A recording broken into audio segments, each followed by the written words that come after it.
We're there. What's going on, man? Yeah, that's my bad, Oh, sorry. Put that down, man. Alright. Good shit. T4ylor or T4 or what are you saying? What's the... It's Taylor, man. It's Taylor, man. It's How's it Taylor's going? tea as well, bro. That's cold. Oh yeah, see, That's look at that. cold. Yeah, man, I did that on purpose. Yeah, lined it up. Just knew, bro. Well, yeah. What are you saying, man? Hey, first of all, thanks for making the journey down to this side of Croydon. Trek, boy. From Northwest, that's where I moved to, and it's, long. And before, what's London saying, man? Like, it's your first couple weeks in London. It's an experience, bro. I feel like it's a lot different to how it was when I was just working here, like coming here every couple of weeks or so, and it's definitely more intense. Like I'm adulting, bro. Yeah, I hear it. I'm adulting, bro. I have to do my own laundry now. And Damn, what? That's the real washing up, like. You know what I mean? I have to do my own laundry now. I have to, when I get home from a session, I'm not expecting dinner on the table anymore, bro. I've got to make it. You got to make that dinner yourself. You know what I mean? It's long. It is long, but in a good way. In a good way. It's definitely allowing me to mature, and if anything, I'm then relaying that in the music as well. I feel like there's definitely a big space from where I was at a year ago, lyrically, even with everything, to how I am now. I'm feeling a lot better. You know what I mean? So I mean, even I had the pleasure of listening to some of the stuff that you're cooking. How do you feel like, I guess, the move has changed your music, affected it? I feel like, if I'm honest, before I actually did it, I booked very last minute to like even do everything I'm doing. Because I was scared, bro, more than anything. I think I was just frightened of what could happen. Obviously, doing a course as well. I'm doing a uni course, so like that puts me in a lot of debt, bro. Yeah. And everything like that. So everything's a risk, isn't it? And that was the big thing for me. It's like, bro, I've now got to somehow find a way to accumulate this all back. And it's also, I'm going to a city where, yes, I know people, but I'm moving into an area that I don't know anyone at. Yeah. Or I'm going to a new place that I just don't know anyone. Like, there's no link here. I have to kind of do everything again. It's like starting school again, bro. Like when you were starting secondary school and you changed from your primary school, and it's like, shit, I've got to find friends again. Like, you know what I mean? You're the youngest in the school. You kind of have to work your way around. No, literally that. So it's definitely just been about me finding my way, and that's definitely what's been relayed in the music, and about doing it not just for me, but for the family I have at home and the friends that have put time into supporting me enough throughout the years, from me doing music since I was like 15, bro. Like, even if it was just piano at that point, like the evolution's been crazy. The evolution's been crazy, bro. Look, I've been great, boy. Yeah, you can slightly. I was thinking that. I might want to actually. Put them there, bro. We're good. So I guess what's like the plan, man? What's the big goal? This is what I ask all my artist friends of like big long term. What does the top of the hill look like? Top of the hill. Yeah. It looks like longevity and authenticity, doing it the right way and not falling into any kind of trap. I think there's definitely a lot of lanes that you can do in terms of music. Don't get me wrong, not everyone makes it to that point, but it's a thing of like, for example, with labels, like I know artists that have signed to labels and went through development and now don't even write their own shit, bro. Like, and don't get me wrong, I get it to a certain extent. Like, that's kind of what you gotta do if you're a developing artist that doesn't really write anyway. You gotta have people do that, and I love having a songwriter every now and then, bro. It's cool. It's cool to collaborate ideas, but when there's literally you're just given a song on a plate from a writer and you just lay your vocals on top of that, I just never want to fall to that. You know what I mean? And it's definitely more disrespected in rap anyway. Like we're never doing that. You know what I mean? No one's ever writing my bars for me type shit. Yeah. Where do you think like that line is between being a singer and a rapper? Of like, like you said, like having a writer, but like you wouldn't necessarily let someone write your raps. It's the culture that's done that, bro. Truthfully, Yeah. It's definitely a culture thing. Like, if you're a rapper that someone else writes your bars, then you're whack type of thing. Like that. That's Yeah, just the way the yeah, culture yeah, is, yeah. isn't it? Whereas with songwriters, like bro, people been doing this. Yeah, People have been doing this, like Whitney, bro. Like Whitney didn't write all of her stuff, but we see Whitney as like one of the greatest vocalists of all time. But she True. weren't writing them. True. You know what I mean? So it's so difficult to say. But I think that there's a line because like even I've worked in artists, I've worked in sessions with rappers where it's like they don't want any input at all. Like even like we're just writing a song now and you're like, I had a rhyme, and then Taylor was like, oh, what about this? And then like I was like, oh yeah, that's sick, and then we use that. Some rappers are like, no, like if you give them an idea of a rhyme, that they will purposefully not use it because they want to write all of their own stuff. Yeah. And I feel like there's such a line between like, I don't know, like how much does it, I guess, is the advocate, because I definitely believe in like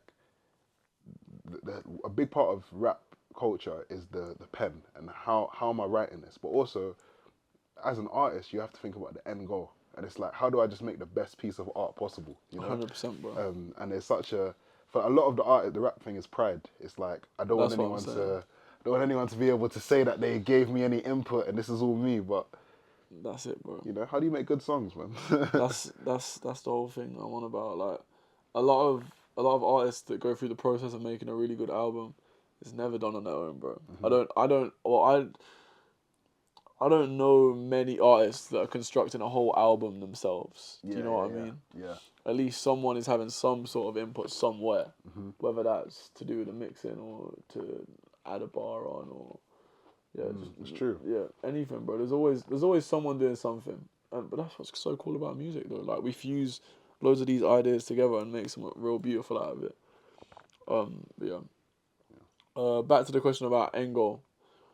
I think I just want dedication from people who love the music I'm making. You know what I mean? Mm-hmm. Like I want to be able to put on a show, and it doesn't have to be like. Don't get me wrong. Let me just say this now. When I sell out Wembley, it'll be lit. But we'll wait on that. It doesn't have to be that just yet. But for me, it's a whole thing of like I could do a 500 cap venue and it just sells out. Yeah. Like first week sell out and we're doing it the next week. Like that kind of shit is that kind of loyalty there, and people who just love the music and support it. Like that's when you know you really made a message of some sort. Yeah. You know, it's touching people. Yeah, 100%, because they're now dedicated to the cause completely. Yeah. Whether it's you as an artist or you as a person, they're kind of on the same level. They get it. They 100%. Get it. And I'm like that with certain artists, bro. Like, if Little Sims put out tickets today, I'll be buying them. Yeah. You get? Yeah.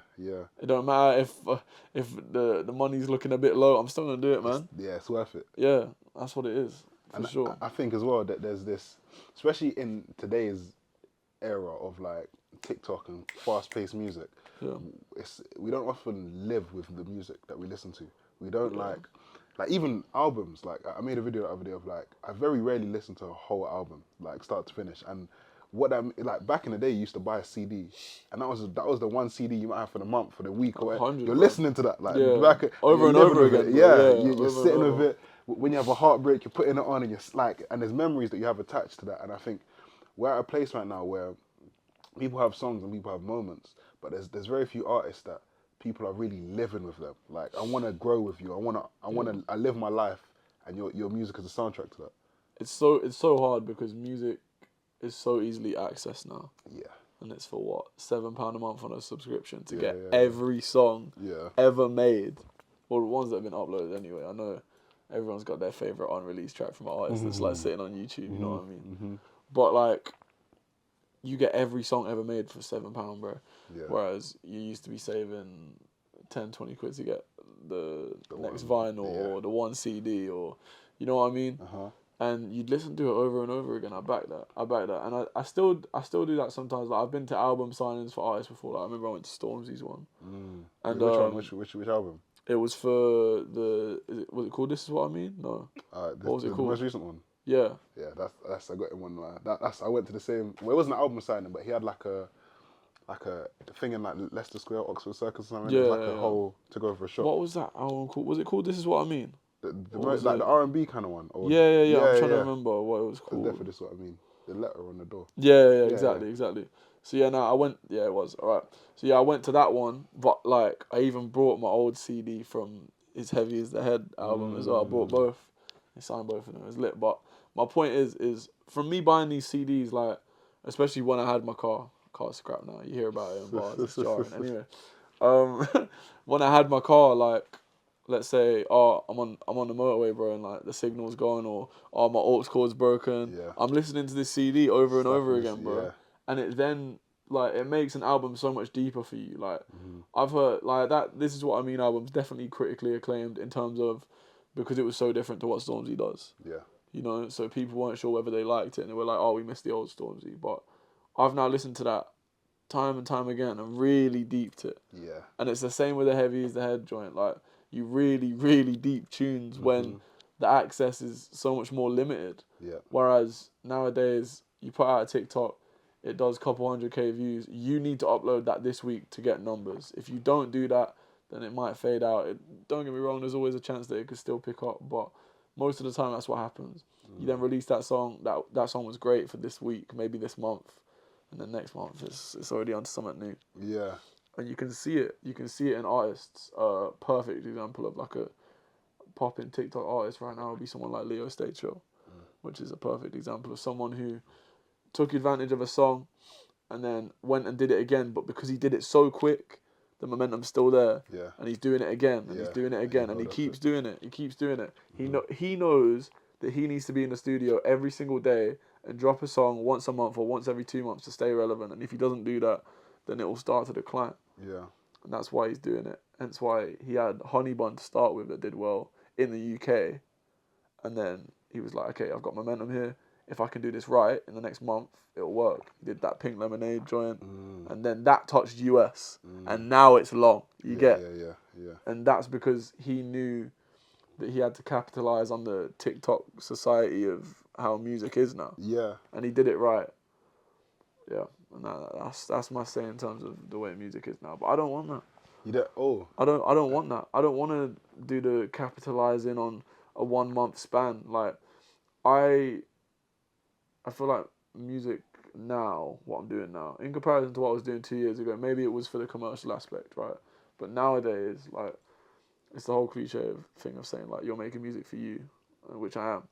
I feel like I'm making music for me now. It's so much more relevant to me. And I then, to a certain extent, obviously you care about people buying your shit, but, like, I don't care as much as I did. And I feel like that's the beauty of it is I can now release something and hope that people take it in. And you know what? If they don't, it's fine, man. It's fine because I'm gonna still release something whenever the time comes next, without there being a timestamp on it and me feeling like I have to rush. Like that's what's so beautiful about artists that do that. Like people can disappear for 5 years and it could be a risk. It could be a big risk. Like you could have fell off by then, but then you come back and it could be lit, bro. Yeah. It could be lit. I hear that. A random one, like Kofi Stone, bro. Kofi Stone is sick. I went to his listening party the other day for his new album. By the way, cold album, very very lit. But I remember I think I only got put onto him in like 2019 when he dropped his, was it his second project? Or I think no, it was his first. It was his first, and it was called No One Cares Till Everybody Does or something like that. Nobody Cares Till Everybody Does. That was in 2019, and he'd not dropped a project until now. Right, we're in 2024, going into 5, and it's the fact that he did that, and he's now come back 5 years later, and he can drop that, and he's chose to because he just felt like the time was right. Yeah. You know, and he's been releasing singles in between, which I think's lit. Like that's probably what I do as an artist is just release singles in between when I feel like it. But there's definitely a core that I'm working towards, and after those 5 years, he's now figured that out and gone, you know what, I'm happy with this. You guys have it. Yeah. And now it's just out in the world. So do you feel like as an artist, you want to make bodies of work? Yeah. Yeah. Yeah, 100%. I feel like everyone's got their own story to tell, and it's like watching a TV series, but you're listening to it.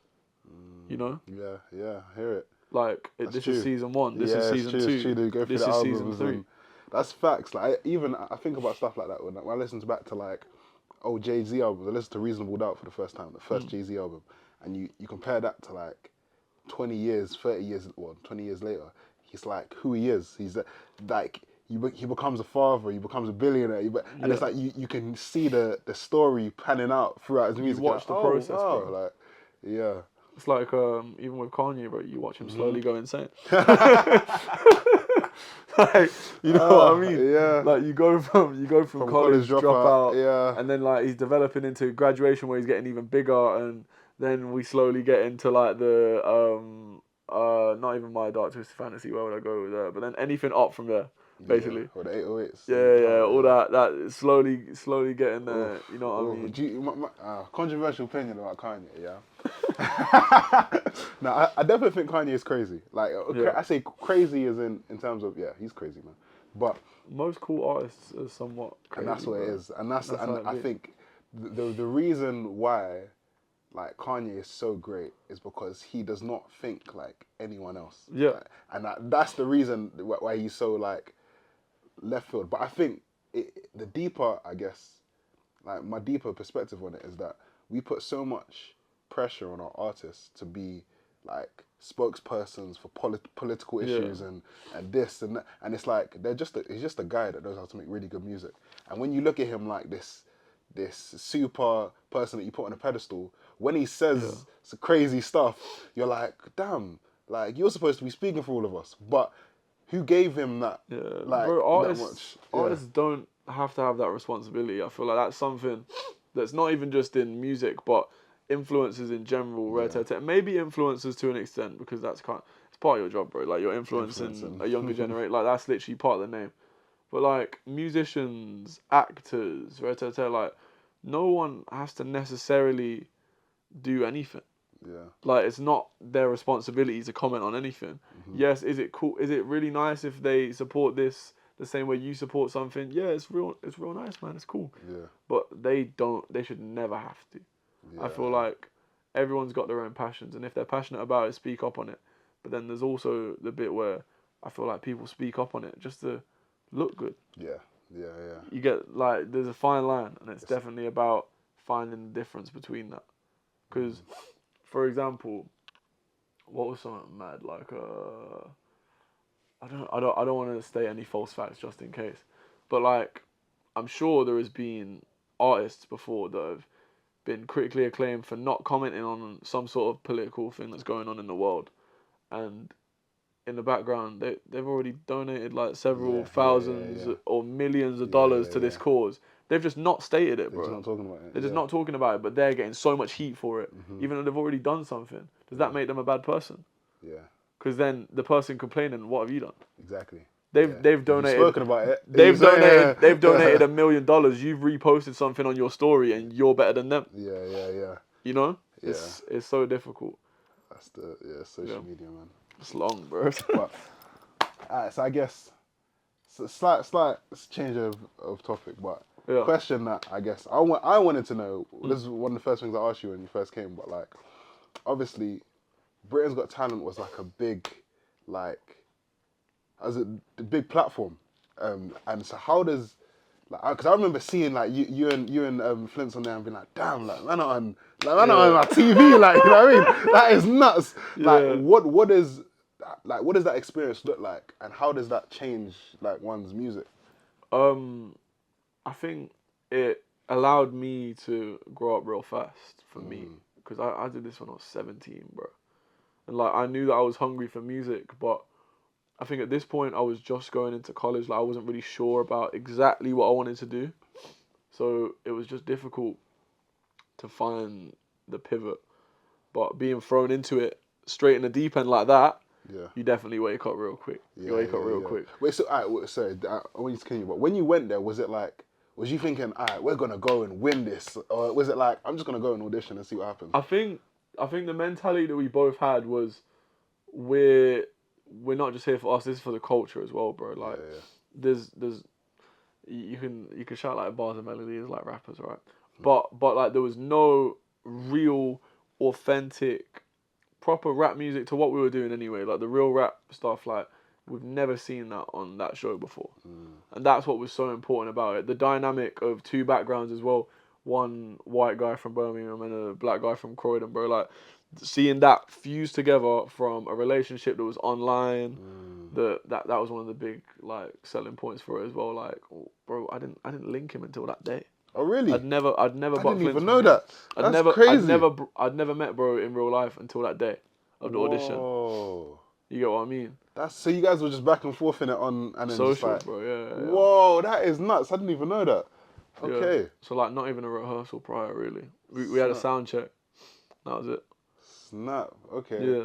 Damn. All right. So you go in for the audition, get through the first audition, and like, so Yes. you guys are. Wait, where did you make it to again? Like, what was the?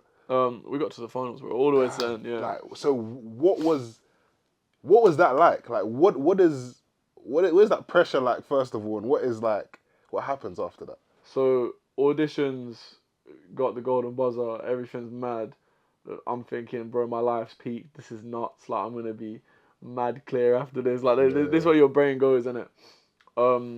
Yeah, I'm in a taxi home, like on the phone. By the way, a taxi home. By the way, because I was under 18, they got a cab straight from London back to Birms. Damn. Addison Lee, take me straight home. Jeez. Yeah.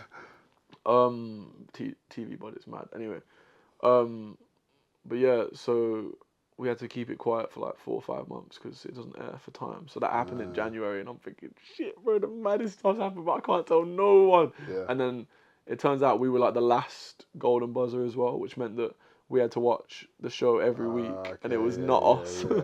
It was never us. There was no preview of us, and it got to like week 5 or 6, and it finally was us.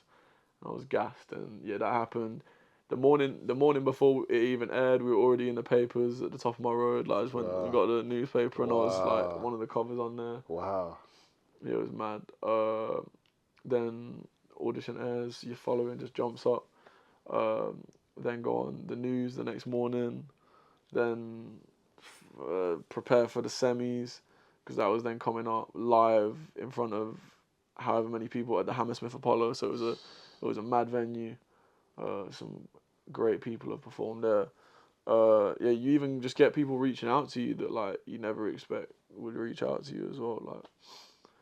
Like people that you would have tapped in with time ago, being like, "Oh, damn, you really did it! Like you said you were gonna do it, and you did it." Yeah. You know, and it was lit. It was lit for the time for sure. I'd say, yeah. So obviously we did great. After the show, we just continued to do what we were doing. There was labels approaching us. There was management companies approaching us, and we kind of just tried to pivot it as well as we could, as just 2 individuals that had never really seen this amount of limelight before, just trying to figure it out, innit? Especially me, bro. Like, so I would I have even been 18 yet? Like, I'm not even sure. Damn. That's what I'm saying. Yeah. I think, like, bro, I was going on nights out, like, celebrating after award shows at 17. I managed to like sneak into a Mayfair club one time because we were just with a group of people who did like reality TV, so they just let us in. Yeah. Bro, that was my first ever night out. I was 17 in Mayfair, bro. Crazy. Table, goose. Yeah. Everything. Yeah. Damn. Not even goose, like Belvedere, the up. Yeah. That's first that you're thinking like, this is what clubbing's like. I was like, shit, we up. So like during this time, like, are you getting like noticed about like what's that like? Yeah, what's it being sometimes. at college? So obviously after the audition, I was still in school, so I literally went to college the next day, bro. Yeah. And yeah, you get people like clocking you on a bus. Alright. I've had people clock me in London. It still happens time and time again. Obviously not as much now, which I don't really expect anyway. I feel like we're definitely more noticeable as a duo anyway. Yeah, like. Okay. Otherwise, I probably just look like the average whitey with like fluffy hair, bro. Anyway, yeah, no, it happens sometimes. Like, I went to All Points East the other day. I got clocked there. Shout out All Points, man. Shout out All Points East Fire Festival, bro. Soon be there anyway. Clip that. But yeah, so even there, like some people clock me there. You get it. Where else has it happened recently? Like out at a club or something. Because it's definitely the places like that are more social, because people actually come up to you. Yeah. Whereas I feel like nowadays a lot of people will walk past and be like, "Oh, it's that guy," but not say anything. You just kind of walk past them, innit? That's how I am with most people anyway. Like, I'll be able to clock someone and just not say anything. I hear it. Whereas when you're in a club, it's like, "Oh my God, you went on X Factor, innit? You went on that show time ago. Yeah. You play like piano. Yeah, like that's what happens a lot now, I think." Okay. So it's definitely died down, but it's still a cool feeling, bro. Like, it's mad. Yeah. Mad to think, innit? Yeah, well, I can only like, 'cause I feel like that's such a national TV. Like it's one of the biggest platforms you can be on, and even just being able to like, I guess the goal as an artist generally is just to be heard. You know what I mean? And Yeah. being at a place where that many people can hear your stuff is just like, it's a That beautiful is the feeling. At such a young age as well. Yeah. But also I think what is cool speaking to you is that it doesn't sound as though like that's your peak. Because you know some artists do something like that and like, yeah, I did it. Like Yeah. you're just like, I Nah. did that, but Yeah. this is what I'm going to do. You know what I mean? I'm rerouting, bro. Like, that's what it is. Like, I feel like it was really fun for the time, but it's definitely just not. It's not where I want to be. It isn't. It isn't. Like, there's so much more that I could be doing. So much more that I could be doing. There was a point when we were doing like the Instagram lives in lockdown, bro. I thought that was the peak. Like, I hit 10K followers, bro, and I was like, like, this is cold. Yeah. This is cold. And I thought, like people really know me now. Like, this is lit. And then do BGT, the numbers triple, and I'm thinking, okay, this is even colder. Like, this is crazy. But even now, like, I'm still just not satisfied, and it is sad. It is sad, definitely. But it's like Cole says, you ain't gonna be happy until you love yours, and I'm slowly just figuring that out. And that's why I'm on about just loving my music rather than chasing numbers or chasing the commercial aspect. Like, I no longer want that. I just want to be happy with what I'm making and be happy with the stage that I get to. And right now, I'm satisfied to an extent, but not enough yet to like settle. Like, I'm still very much on the way up. You get? I hear that, and I think that's also part of the artist's curse of like knowing that you can never. I think that there's a point in being content with yourself and knowing that like I'm doing all I can, but also when you feel like you've made your best piece of work of I'm never gonna improve, it's like I don't know, man. I don't know if you ever get to that stage when you really love it, like when it's really what you do every day. There's no stopping, you know. It's always improvement. That's why I'm talking about the bodies of work, man. Like, I want to make something beautiful that can just sit and do its course, bro.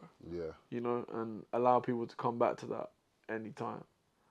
Yeah, and like I say about the seasons, like, I want to be able to do it over time so you can kind of see life seasonally and see how I grow. Little window into your world. Yeah, for sure. Oh, dope.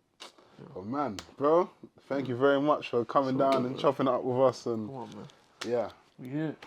Times production. Watch the space, man. Watch the space.